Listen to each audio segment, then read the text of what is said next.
Magandang hapon po mga kalingap. Magandang hapon po sa ating lahat. Magandang hapon po sa ating mga viewers, subscribers, at mga sponsors.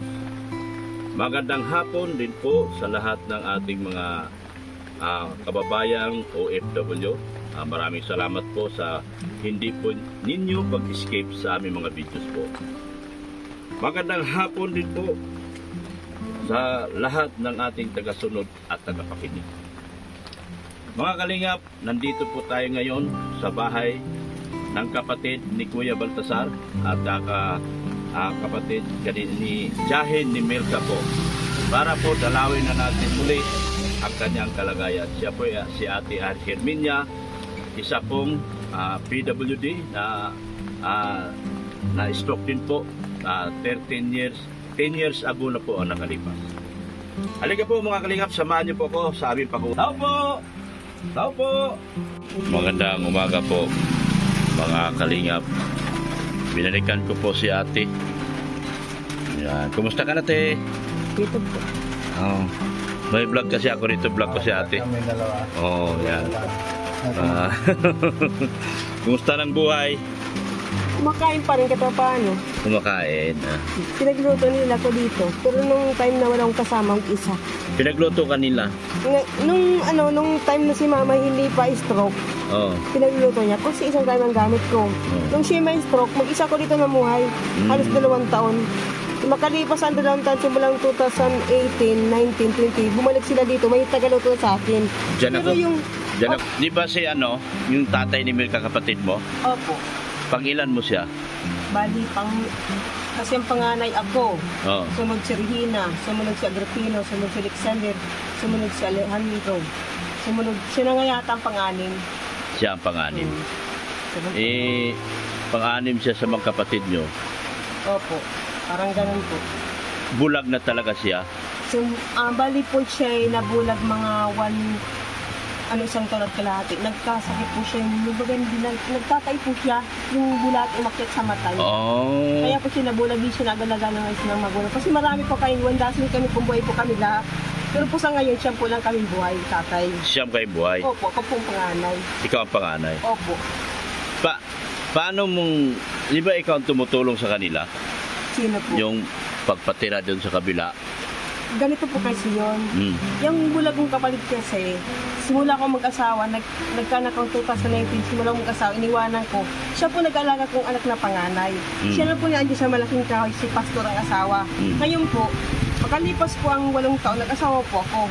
Nagpakasal po ako, nagkanak kong 2 babae. Ngayon, dalaga na pa rin yung isang nag-asawa, yung isang may matrabaho pa lang. Sa call center nga matrabaho pa lang. Ngayon, nang asawa po ko, makalipas po ang 4 na taon, naghiwalay po kami. Dahil po sa tigtangka pong gasain yung una kong asawa, hindi ko yung pinakasama ko yun. Yung pangalawang asawa, pinitangka niyang gasain yung panganay kong anak. Tapos, yung tunay po naming anak, pinagtangka niya. 3 taon pa lang ang Julie na ko noon. Yung Julie ko man ngayon, 2 taon pa lang. Ngayon, pinakulong ko po siya. Kasi dalawa na po ang gustong tangka yung dalawa. Gustong gasain po. Kaya pinagtangka yung asawa ko. Ngayon po, sabi daw habang di pa naulan, magpayong ka na. Ang ginawa ko, pinakulong ko yung asawa. Kaya, grabe hirit, tatay.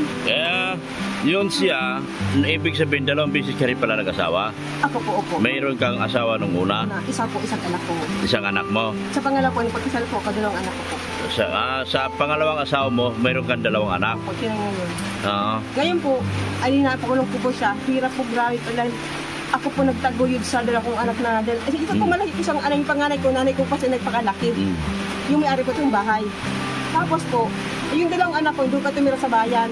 Ngayon, binuhay ko yung 2 anak na yan, hanggang mag-tinder yung panganay, para panganay namin sa pangalan kong asawa, hindi na.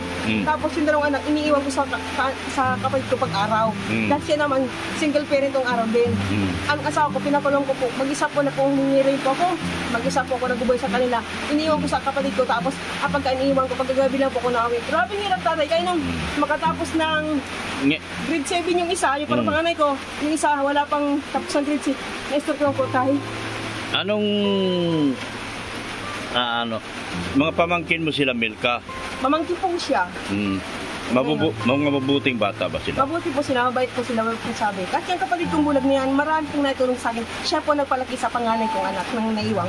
Talaga? Opo. Nung panahon? Nung panahon po yung mangyari 1990, iniwan ko sa kanya, siya nagpalaki doon sa anak ko. Dito? Opo, dito sa lugar na to. Ngayon umalis siya, pumunta ng Naga. Nag-aral sa rehabilitation center. Sinama ng kapatid ko, nag-aral po siya. Doon po niya kilala si Didi. Doon yung asawa niya rin bulag. Ano pangalan? DB? Opo. Tapos nung ma-stop kong pa po ng nung 2013, napigil pag-aaral nila akong anak, sinisinga niya, Mama, ba't kayo ganyan? Kasi mag-aaral kami. Talaga pong tatay makatayo. Talagang buhatin talaga ako. Tapos pinatira po naman akong panganay kong anak, sa kapatid kong pangalawa, itong atlo. Sinama na ako mga dalawang trip, isang therapy lang, diba na nakatayo po ako. Kaya sarili na po maglakad. Ayun po. Tapos noong 2014, pumunta po talaga dito ako. Ay, walang kapira-pira kahit 5. Tapos, hindi, mahirap magsinuling. Mas magandang sabi ng totoo. May lupa talaga ako nabili nung araw na 2 hektarya. Ngayon po, binita ng magulang ko. At may konti man siyang lupa, binuhos niya. Kung ano kung gulang lupa. Yung? Sa ngayon po, yung pangalan ko yun. Panganay mo? Oo, kasi binita ng mama ko. Ha? Binita ng magulang ko. Bininta ng magulang mo yung lupa mo? Sa lupa niya. Mas malalaman din naman eh. Mahirap magsinunibang. Ngayon, sa ngayon wala akong sariling bahay talaga. Sa magulang ko, nakikituloy po ako. Talaga? Sa nanay mo ito? Sa nanay ko po ito, nakikituloy lang po ako. Ngayon po, pagdating ko po dito, sa binita naman, 70,000 po yung binita niya. Ito pa po, nandito na ako. Ginagyan kong token niya. Naglilibang ako tayo. Ayaw ko man talagang paaral. Hindi ko alam na anak ko yung matalino. Yung bunso ko pag yung panganay magkasunudan. Laging tapang nga sa magtagal hanggang Cavite eh. Ngayon, ay nagpunan po ko ng 2014, as 2015, ay nagbibilit ang anak mag-aral dahil sa ulit kaya anak. Asan na ngayon yung asawa mo, pangalawa? Makalipas ng 15 years, halimbawa na kulong siya 2004, nakalaya ko siya 2019 na din sa kanila may isang bago ulit. Sa? Quezon. Taga Quezon Province? Opo. Nag-asawang uli? Oo. Kasi pinakulong mo kasi gawa ng gahasain yung anak mo. Hindi mo magiging sa gahasa, tanggalan. Pinagtangka ang gasain ang anak mong panganay. Yung pangalawa din ganun, tunay yung anak namin. Tunay niyang anak? Opo. Gagasain niya rin? Talagang may sa ano? Pala nga, tangkaan niya na po yung bang... May sayad din talaga yung taong yun. Sabi ng mga kaibigan ko, nag-drugs daw po. Nag-drugs? Sa lugar na ito, na liblib na kayo ng bundok, may droga pa? Hindi ko pala. Yung panganay ko, di sa lugar na ito nangyari, muntik na isang bis lang, muntik na may mabuti. Siguro, hindi na balik-balik yung asawa ko na sa mama. May bahay kasi dati dyan. Tapos ako naglagay ko sa bayan, doon ko nagtira. Nabili pa naman ako nung time na may ako isa, nagbili ako ng lote doon. Ngayon nagkasakit ako, naibintang nga. Kaya naglagay ko po doon. Ngayon naglagay ako doon, ako nanganak sa Julie na ko yung isa kong anak, yung pangalan kong anak na sa pangalan kong asawa, doon ko nanganak, doon sila nag-aral. Naibinta ko po yun, ako may stroke po. Kaya walang kapira-pira. Kaya pa yung 2014, ibinta ni mama lupa ng anak ko. Ibinigay sa akin 2,000, hito pinuhunan ko tayo. Sila si Milka, ha? Anong taon sila bumalik si Milka dito? Mga siguro, baka mga 2000, ay si Milka talaga po, nagpunta talaga yan dito. Kasama ko, tapos... Ay, talagang nung wala pa yung mga magulang niya, nandito na sa iyo? Opo. Si Milka? Dito na sa iyo yung naglaki din? Parang apat na taon si Milka dito. Sa iyo? Hindi siya naglaki dito. Parang apat na taon siya, dinalaman lagi dito bago nagpunta dito sa tatay. Ano lang siya, padalaw-dalaw lang? Ganun po yun. Hindi man natuloy dito sa binalaki. Pero dito talaga... Pero nag-aaral na rin siya dito noon, hindi pa? Bali, isang taon. Nag-aaral siya dito? Pangalawa, isang taon niya tapos aral niya dito. Ano naman si Milka? Mabait na bata yan? Mabait si Milka, walang masabi sa kanya kasi matalino siya. Matalino din? Lahat ng magkapatid matalino. Matalino? Matalino talaga siya. Dahil siya mag-ano-ano.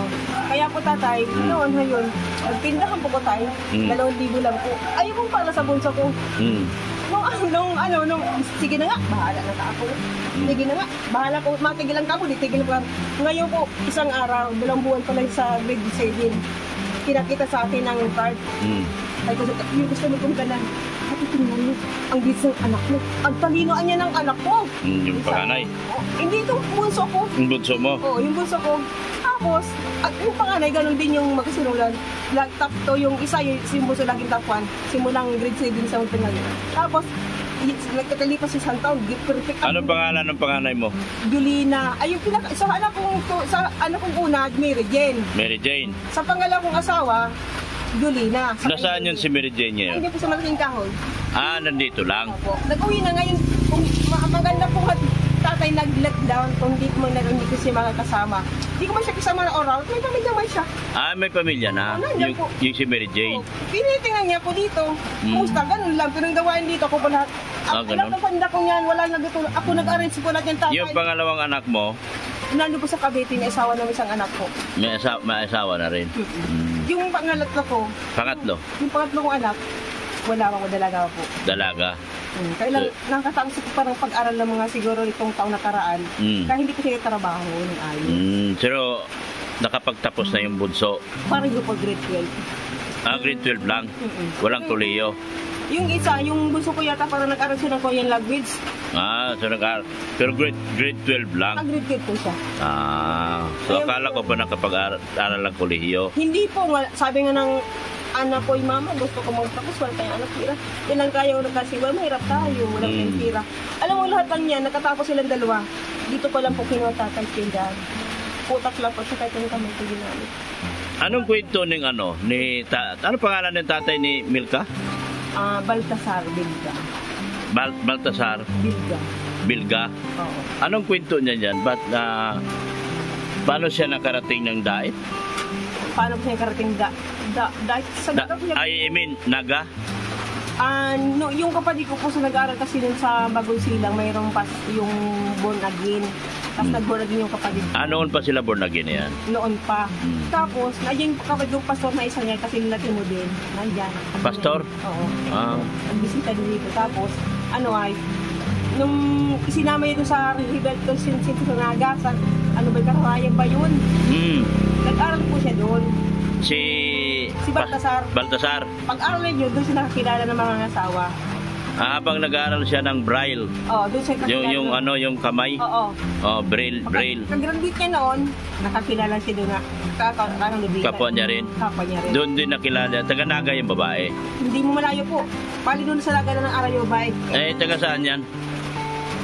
Hindi ko po alam po sa libot ko na eh. Malayo po siya. Pero anong istorya nila sa buhay? Paano sila nakasurvive sa kanilang panganap buhay araw-araw? Malungkot nga tatay. Sa totoo lang, hindi kami nagsuporta. Lahat kami mag-anak, hindi kami support sa bulog ng kapatid na po sa Naga. Sariling sikap tayo. Niya. Nagpakasal, sariling sikap niya. Yeah. Nagpunta magulang, kumakasal lang. Hanggang nanganak siya, limang anak, di kami natulong. Ay talaga? Hindi po. Paano? Ang trabaho ng mag-asawa, yung kapatid ko massage. Babae ganun din. Oo. Ay mabinta baga, araw-araw. Musay. Yun pang binuhay niya sa anak niya mag-aaral hanggang ngayon. Napakasipag pala talaga ni Baltasar. Ang nangyari po tayo, hindi pa sila pupunta dito, nakikitirik na, wala silang luti, wala silang bahay doon, nakikitirik na. Ngayon, pakatirik na, pinapalayas naman na, ano man yun? Kasi ito, widening. Pinapala siya doon sa lugar na yun, sa Naga. Pinapali sila sa Naga? Naga po yung nakatirang mag-asawang bulag na yan.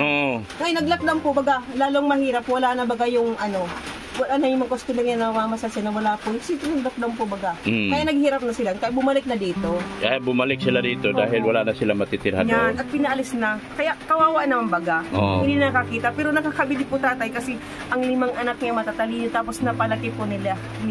Believe ka, no? Believe ako. Kaya sabi niya sa akin, mag-uwi siya dito, istok ng mama ko. Hindi ko kaya magluto maging ate. Mga niya, bulag kaya po. Ikaw po kayo, Messi, kawin ka pa, isa ito. Ngayon, subukan ko tayo na mawala ang mama ko na stroke. Ako mag-stroke talaga dito araw-araw. Kahit gabi nabad ako kasama ko dito kahit bata, hindi ko sila samahan. Nagabaran at kinaya ko tatay kasi ganun talaga nag-aaral yung mga anak kong dalawa para makatapos. Hindi lang magkasunudan. Sumama ko kaya. Nakaya ko tayo. Yung mga soup na niya, naharatan ko lang yan. Ako lahat yan. Ako yan. Nagluluto ako. Pagkamaga naluto hanggang gabi. Ganun po yun. Ang hirap, ugutong, pagod, tiyaga kasi para makatapos para sila. makapagtapos sila. Oo, ganun po talaga. Tapos na-stroke ka? Ito ko tatay. Stroke ka na noon pa? Hindi, 2013 ako may stroke. ang bunso ko tapos ng grade 6, ang sinunda naman ay first year high school tumigil. Pero tapos na sila, pwede mag-enroll ng senior. Yung isa naman, pwedeng first year. 2003 na stroke po ako. Ang tagal na kumbaga. Stroke na ako, nagpaalam sa dalawa. Pero nagpunan po tatay, 2,000 lang, ito na po. Kaya, ayun, wala akong sariling bahay. Kaya yung anak ko nakatira dyan, ay tulong ng mga bunagin, kaya nakabahay sila. Tulong ng bunagin yan? Opo, hindi sarili yan. Tulong ng mga kapatiran tawag doon. Tulong-tulong kaya nakabahay sila. Ganun po yung tatay. Sariling bahay. Kaya gusto magkabahay na, mababay akong bahay para sa kanila pagdating ng mga apo ko. Malay mo, pag nabigyan na sila ng bahay, isasaba ka. Salamat naman. Yun lang ang Hindi, kasi hindi ka naman pwedeng nasa iyo siya nakapisan, di ba ngayon? Ha? Sa bahay mo siya nakapisan. Sino? Si Baltasar.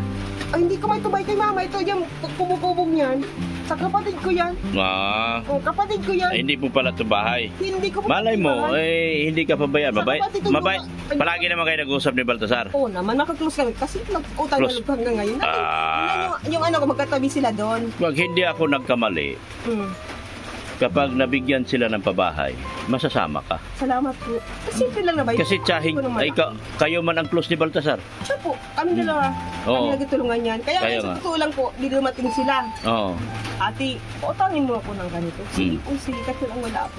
Hanggang nangutang ko para mapautang sa kanya. Nangutang ko sa ibang tao para ipautang ko sa kanya. Kasi walang-wala, salamat at nakilala niyo siya. Oo nga. Ang nanay ko naman sabi. Malaking, anong masasabi mo sa Team Kalingap?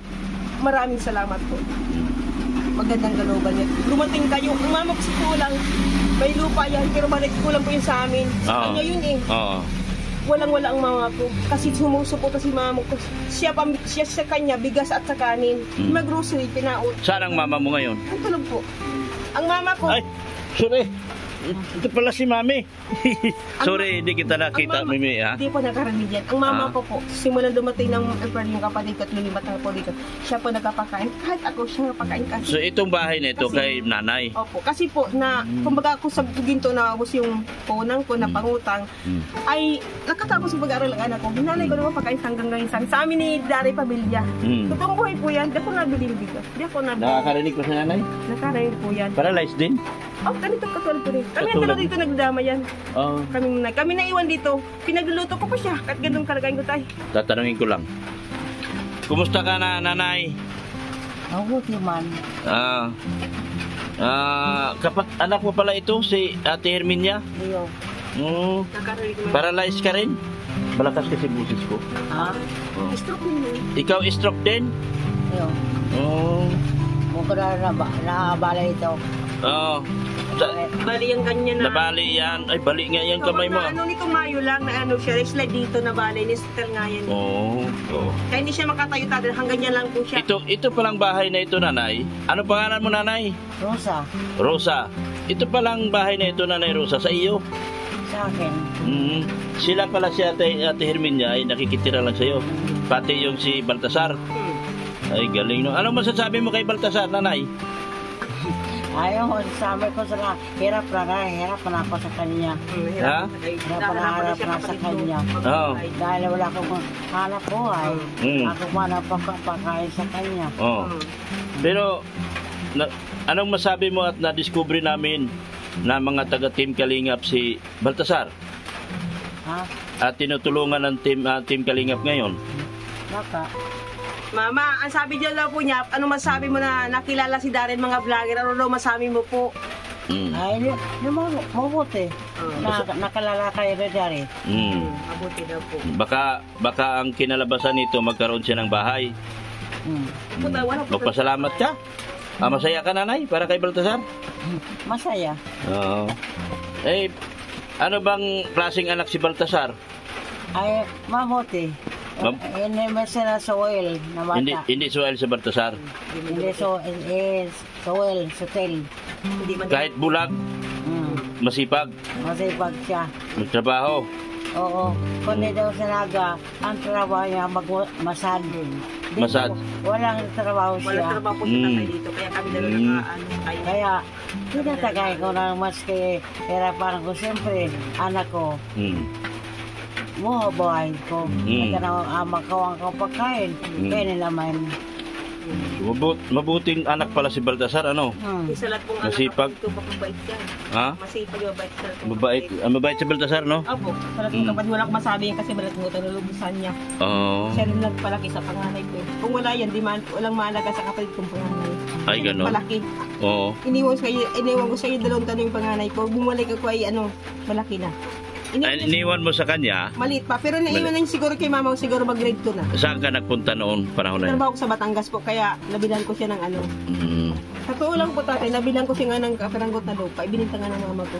Ah, bininta. Opo. Nabinta, nanay, nabinta mo rin yung lupa ni Herminia? Naibinta. Nabinta? Oo. Bakit man? Ay, paano kayo pinapakal? Gustong bawi na nakabalik. Bawi nang nakabili. Walang kabay na bayan. Kaya pinabenta ko. Kaya bininta mo na lang. Kaya pala, babawiin pala yung lupa. Maliit man lang. Kulang ka na isang teriya. Isa, magkano? Magkano lang yun nung araw? Yung isang hektarya. Mura pa nun dito, noon. Pero mahal na ngayon. Mahal na ngayon. Mahal na ngayon. 75 ang balikan sa akin. 75,000? Binta niya, 75,000. Naman, talim naman. Kaya wala na ngayon. Si Baltasar, mga ilang taon siya na walang paningin? Ilang taon daw po si Ay, wala na. Ang inad ay 4 anyos. 4 anyos si Baltasar na wala ng paningin. Dalawa lang. Parang ganun. Ngayon, nakapag-asawa siya, masipag naman, no? Oo. Alagang-alaga mga anak niya, mababait pa mga apo mo. Oo. Ano masasabi mo kay Milka? Ay, siyempre nagkamaray man, pero hotelin. Si Mirka daw sutilay. Sa hotel? Oo. Magaling magkanta. Magaling talaga siya, matalino siya, pero sutil nga, matigas ang ulo minsan. Minsan. Nasa siya magsabi, no, si May sabi. Kasi, yung siguro dahil sa stress, puro magulang niya, puro Ngayon may... kasi tatay ang mga kabataan katawan na ngayon, huwag tayo magtaka. Pag may cellphone, di na masunod sa magulang. Pero masipag si Milka. Siya tanongin mo kung si Milka, Mama, masipag daw si Milka? Tanong siya, kung masipag daw si Milka. Sadali. Magsipagan. Masipag. Hindi pag anuan. Natrabawan. Natrabawan daw. Okay. Mabuti naman kasi nagtatrabaho si Milka. Nagawa naman siya, pero hindi ka katulad natin kasi unang panahon. Oo. Ibang kamataan yung sa unang panahon. Ganun po yung tatay. Bigyan kita ng tulong. Ha? Tapos ako sa tatay ngayon. Ngayon, bibigyan kita 1,000 mula sa aking sariling channel po yan. Salamat. Para pantulong ko po sa inyo. Sa tatay, mangyari mababahayang ako kasi sa mga anak ko para. Hindi kung... Pagdating ng panahon na mayroon man sila maiwan ako nanay. Wala kasi kung lupa eh. Wala akong kakayahan na magpabahay kasi maliit lang naman ako sa channel ko. Opo. Ngayon, kung merong sponsor na gustong tumulong, sana mayroon. makipag-usap ka sa sponsor at sana matulungan ka. Sige nga, kausapin mo. Ay, nahiya pang magsabi. Hindi, makipag-usap ka, magpasalamat ka. Yan. Ako po si Herminia Ribaris. Kung sakaling po yung tulungan ninyo, malaking tulong kasi walang-wala po ako. Gusto ko magkaroon ng bahay ang aking anak na maiwan ko pagdating ng panong 3 anak ko at ako 4. Tapos, gusto ko magkaroon ng business habang po ako nabuhay kasi may kinabuhay ng tao. Strap po ako kasi. Ganun po yun. Salamat po kung sakali man kayo nakikinig dyan. Nanood po kayo. Yun lang po, mahiling ko lang po. Request ko lang po. Salamat po. Anong masabi mo na ipagpasalamat mo rin na nabigyan ka ng kaunting biyaya ngayon? Salamat po. Nabigyan po ko ng kaunting biyaya ngayon ni Kuya. Maraming po salamat. Sana po kayo mga taong bibigyan ng magandang kalooban sa mga taong naghihirap katulad namin. Sana marami pa kayo mabigyan. Hindi lang po kami. Mas mahigit pa po. Salamat po. Yan. Diba? At kasi kami, tumutulong lang. Daluyan kami ng grasya kung merong darating. Kumbaga kami, ginamit lang ng Diyos. Opo. Para makilala namin kayong mga aming hindi mga ko na-vlog. mapagkalain po na isang araw kayo dumating. Kaya, hindi sa panaginip wala po kayo dito po. Alam hindi po sa panaginip ninyo alam na may darating. Hindi po na darating pala kayo. Na Hindi po namin alam magkapatid na kayo pala darating. Kaya kami magkapatid, ate, anong gagawin natin? Wala na ba tayo? Para sa nga tayo. Anong gagawin ko sa'yo? Wala na ako pala kung pautang sa'yo. Ate, bigyan mo naman ako ng malay natin. Kaya, pero nung dumating si Kalinga Prab, yun, parang nabunutan ng tinik ang dibdib ko kasi salamat mayroon taong tutulong sa kapatid ko na hindi na ako. Kasi ako pa nag-ano sa kanya, alalay ng ganito ganyan si mama. Kaming dalawa, alam mo ang kalagay ng Kasi mama kayo, ko. Kahit may lupa pa haliba magulang kong malaking-malaki. Ay malit naman po, hindi man kaya ng mama ko kasi meron kami yung kapatid, alangan salat naman kanya ibigay. Wala nga, kundi ako nahingi po yan. Nagparal po ng anak ko, taringi ko nahingi kahit 5, totoo nakatira ko sa kanya. Pero nang hingi ng kahit man konti. Kasi wala nga siya, ganyan na nga pong kalagayan ng magulang ko. Kahit hindi stroke yan noon, talagang hirap na sa buhay yung mama ko kasi kasi naman bagay yung lupa na iwan papa ko, marami po kami siyam. Sana yung ibinigay ko sa iyo ngayon na galing sa channel ko, galing sa sarili kong kita, sana magagamit mo po ng tama yan. At kung kailangan mo ng puhunan, madagdag sa puhunan. puhunan. Kailangan ko, tatay. Ayaw kasi manahal, walang tindahan kasi libangan kong man lang po ito. Ayaw ko malungkot. Kasi hanggang ganitong kalagay, marami may isip na masasama. Samantalang mayroong ganitong negosyo, nalilibang po baga ako. Sana may makarinig dito sa ating panawagan at sana may mga mabubuting kalooban na marinig ang iyong mga kahilingan. At sana isang araw may magbibigay na lang bigla ng kusang tulong sa inyo. Bahay pong kailangan po ano po talaga. Ang inasabi ko nga po, daluyan lang ako. Opo. Ako po ay ginamit lang ng Diyos para makatulong sa katulad ninyo. At kung ano man ang kahihinatnan nitong ating ginagawa, ipapangako ko po na darating sa inyo kung ano man ang mga darating na tulong sa mga darating pang panahon. Salamat po. Yan lang akin. Maraming salamat.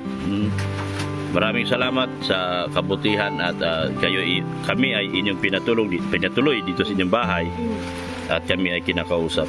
Ang inaalam ko lang naman kung gaano kabait at gaano kasipag si Kuya Baltasar. Ay, wala akong masabi dyan. Pinagluluto pa kami tatay ng pagkain. Talaga? Silba ni mama. Oo. Sa kabila ng siya'y bulag. Siya po ba nag-atay sa amin? Nagluluto pa. Silang lahat. Si kapatid ko. Luto na si mama. Di na bala ko magutom lang si mama natin. Bilis-bilis naman siya kahit bulag. Grabe. Wala akong masabi talaga tatay. Perfect na sa tao. Sa nakakita, mas talo niya pa. Yung nakakita yung tama, nandun ka na sa bulag na marunong mag-intindi sana, kapansanan namin. Kami may kapansanan mag-ina. Pero inalagaan pa niya kami. At pinaglulutuan pa kami. Sa kabila ng siya ay bulag. Opo. Nagawa pa niyang alagaan kayo. Kaya wala akong masabi. Wala akong masabi. Saka wala kaming tampoy sa bulang kaming salatan masama. Wala po. Very good kami para yung dalawa. Salamat naman. Nagtutulungan kaming dalawa. Tuwing sa'yo to. Salamat ate. Bigyan mo at tulak ko. Bigyan naman ako. Nandito na siya. Kasi nung araw naalala ko, nakatulong to sa akin, kailangan ganyan ngayon. Kaya, yung ano kasi Jeremiah, may sa'yo itong sandala to dagdag sa pasok mo. Siyempre, may nagagawa siyang gilo, magagawa dito, minsan na tinutulungan niya ko. Inabot-abot lang kumain siya kasi ganun talaga. Ito, ano yung bata. Kaya salamat mo, Maya, pag ako'y magaragan na pang ang hanap ko, makabangon ako sa kautaran ko. Sige po, ate. Bibigyan din kita sa sunod, ipagdasal natin na mayroong pagdadaloy at dami makanood nitong ating video at mabigyan tayo ng konting tulong doon sa mga pangailangan mo. Sana marinig tayo ng Diyos at ng mga taong mabubuti para dumaloy ang tulong mula sa kanila, ipadadaan sa akin at ididiretso ko naman po sa inyo. Salamat po, Maraming salamat po, ate, ha. Sa ulitin po. Sa ulitin at sa sunod natin pag-uusap. Maraming salamat po mga kalingap sa hapon na ito. Kami po ay nagsama-sama at nakausap po natin ang kapatid ni Kuya Baltasar na ang kanyang si ate Herminia at saka si Nanay Rosa Milga. Nakausap po namin sila regarding dito sa kanilang kalagayan po. Maraming salamat din po sa walang sawang pagtulong sa Kalingap Japan Group sa pamumuno po ng Erica Alpon Vlogs. Maraming salamat din po sa sa walang sawang pagtulong kay Catherine Official, Mara 77 at Kalinga Pros. Sana patuloy po natin i-subscribe ang kanilang mga channel, paki-bell all lang po para updated po kayo sa mga video. Maraming salamat din po sa patuloy na pagtulong kay Marilyn TV. Marilyn TV po, paki-subscribe po. Lina Barbusi, Erica Alpon Vlogs, iniulit ko po, support po natin ang kanilang mga channel. At maraming salamat kay Birador, support natin. Kay Dindo Balyaw ng Batang Hamog, support natin sila sa kanilang mga channel. At maraming salamat din po sa walang sawang pagmamahal po kay Kuya Bal Santos Matubang Ate Edna Vlogs, ganun din po kay Kalinga Prab. Hanggang dito na lang po ako. Jesus loves you. God is good all the time. Bye-bye na po mga Kalingap. Bye-bye. Maraming salamat po, Bobotan Bat. Na.